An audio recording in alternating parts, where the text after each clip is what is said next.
Hello, my name is Spencer Polk and I am a geography student at the University of St. Thomas. And this presentation was prepared for Geography 331, Conservation Geography with Dr. Paul Laura. In this project, we explore debates in conservation priorities.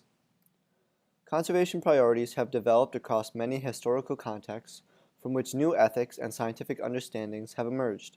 In order to gain background on current debates, we began by investigating a journal article and the academic discourse that followed from its publication. In 2015, Dr. Clinton N. Jenkins published a paper titled U.S. Protected Lands Mismatch Biodiversity Priorities.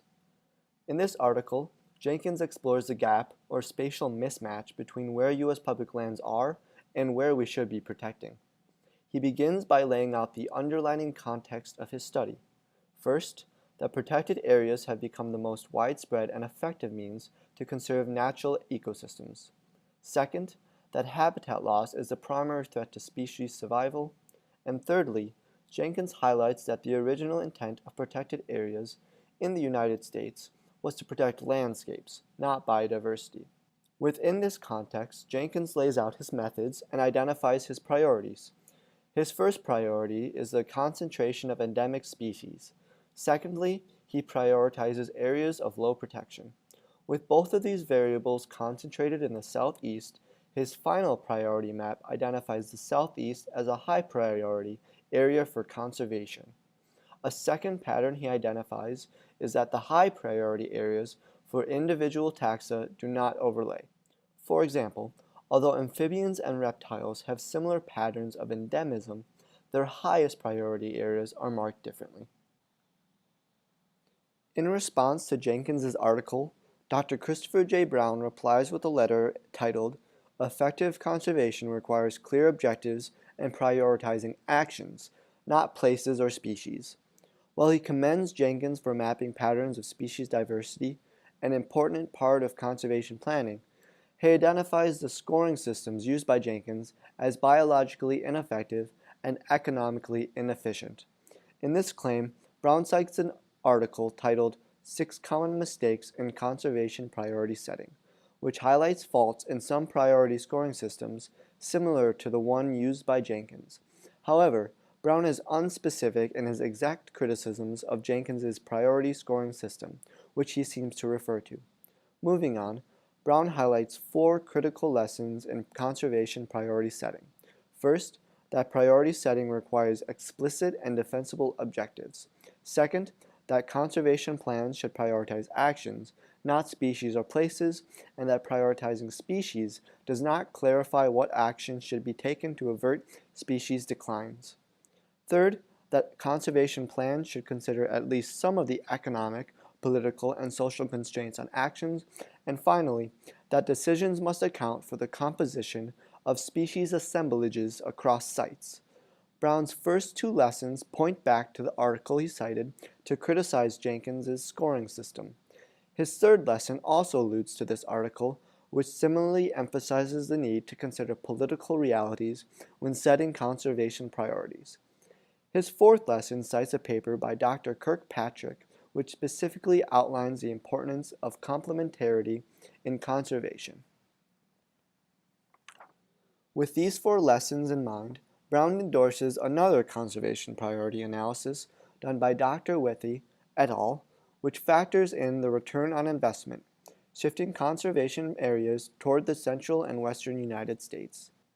While Jenkins identifies biocentric priorities where we ought to conserve, Brown takes on a more pragmatic mindset, factoring in the limited resources and constraints humans have on the actions they take. In rebuttal to Brown's response, Jenkins clarifies the intentions of his research and offers criticism of his own to Brown's priorities. He argues that the most species for the buck strategy that Brown advocates for confuses biological priorities with the obstacles we must overcome to protect them. Jenkins then counters Brown's criticism of the fact that he offered no clear objectives by stating that it was not his intention to give specific strategies within the priority areas, because that would have to come from local actors. Jenkins clarifies that the intention of his research was not to offer a conservation plan, as Brown understood it, but to simply lay out the biological priorities with which local actors could apply to their own situations and opportunities. To further investigate the spatial distribution of protected lands in the United States, we created our own GIS models to replicate the findings of Jenkins and to gain more detailed insights. To do this, we used data directly from the Jenkins paper and from the U.S. Geological Survey Gap Analysis Program. The first model we created turned protected area polygons into a protected neighborhood density raster to better visualize the concentration of protected lands. The difference between these two representations is that the neighborhood model smooths out gaps in protected lands which protected populations such as wolves could realistically migrate between. To get a protected neighborhood map, I used two different approaches. One used kernel density from points created from a raster of protected lands, and the other used point density taken from the centroids of each protected land with area taken into account. A second model compares protected lands with elevation and slope. This shows patterns of protected lands in mountainous regions, likely unsuitable for agriculture. As the Jenkins article pointed out, these first areas of protection were largely to protect landscapes, not biodiversity. With background knowledge on the conservation priority debate and GIS models further emphasizing the pattern of protected lands in the United States, I wanted to further understand and rediscover the underlying why of conservation. What exactly should we protect, where we should protect, and how we should protect beyond the assumptions and conclusions of Jenkins and Brown. When exploring the current literature, the answers presented corresponded with and go further than the conclusions of Jenkins and Brown. After further reading into the literature on these topics, it seems that the traditional focus on protected lands for conservation will not be enough alone, although certainly part of the solution. Conservation in a human-dominated world will require conservation in working and cultural landscapes that may often fall within private land. Historically, conservation has focused on sparsely populated public lands, but in the 21st century, conservation efforts will have to focus as well on densely populated, privately owned lands for conservation. And what this conservation looks like may be new altogether. The first additional article I was drawn to highlights debates in what we protect and the underlying why. In 1999, Brian Bowen published a paper laying out the debate among subsets of biologists over whether conservation should strive to protect genetic uniqueness, ecosystems, or the potential for organisms to adapt and evolve. The answer, concludes Bowen, involves a synthesis of the three, that in order to be successful, conservation efforts must preserve the processes of life, not objects. With this framework, priority methods only accounting for one of these three aspects would be reductionist and futile. If the purpose of conservation is to preserve the processes of life, one must take into account the biological, ecological, and evolutionary processes altogether, and if humans are a part of the process of life, we should not be taken out of the equation. A second additional article highlights the importance of win-win conservation to both sustain ecological services and biodiversity, citing the importance of wetlands in flood protection, particularly in the event of hurricanes. A third additional article stresses the importance of protecting apex consumers. While conservation has often focused on saving the places with the most species, this article highlights that we do not need to invest equally in all species. It concludes that biodiversity loss in the abstract is not the problem, for the history of life on Earth is punctuated by several mass extinction events, during which global biological diversity was sharply reduced.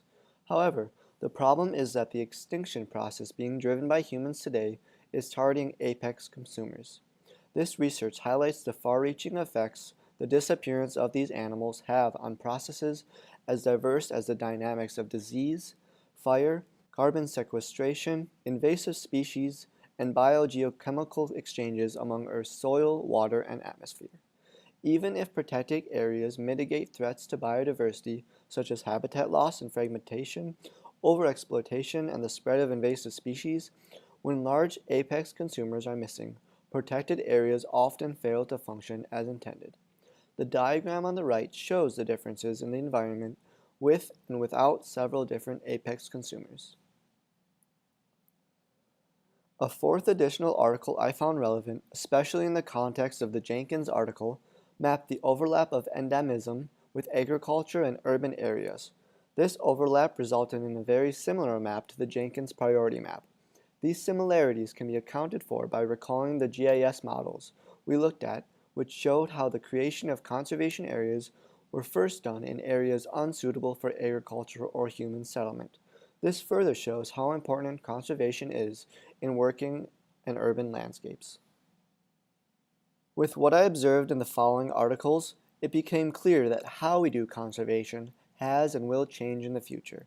Given the ethic of conservation as a protection of life's processes, the importance of including humans in that equation, the importance of apex consumers, and the overlap of biodiversity with agriculture and urban areas, it is reasonable to ask how we are going to do conservation in the future. A fifth article I turned to reconciled conflicting perspectives for biodiversity conservation in the Anthropocene. This article highlights 4 different conservation actions in a human-dominated world: to conserve, to create, to co-opt, and to co-produce biodiversity across different landscapes. The future of conservation will not be traditionally, we'll conserve this over here, and humans can do their stuff over there. We're going to have to ask how conservation, agriculture, and urban landscapes can work together, and even learn from each other. With these insights from GIS and journal articles, it is clear that conservation is changing.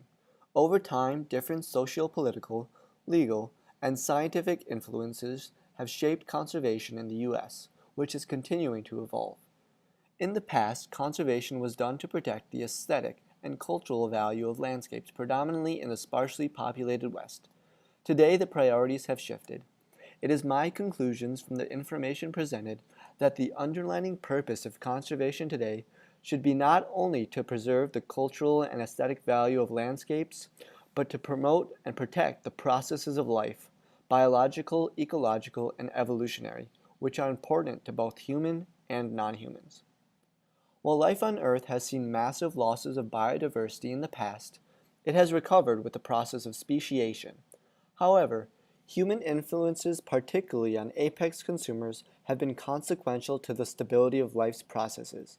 In an age where humans have significant influence on the environment, the constructs we have of nature are changing, and conservationists will need to reframe how we protect the priorities we determine in cultural, working, and novel ecosystems. Finally, sustainable development must be a core goal of conservation. Therefore, the economic, social, and political context of every conservation effort must be considered in order to be effective.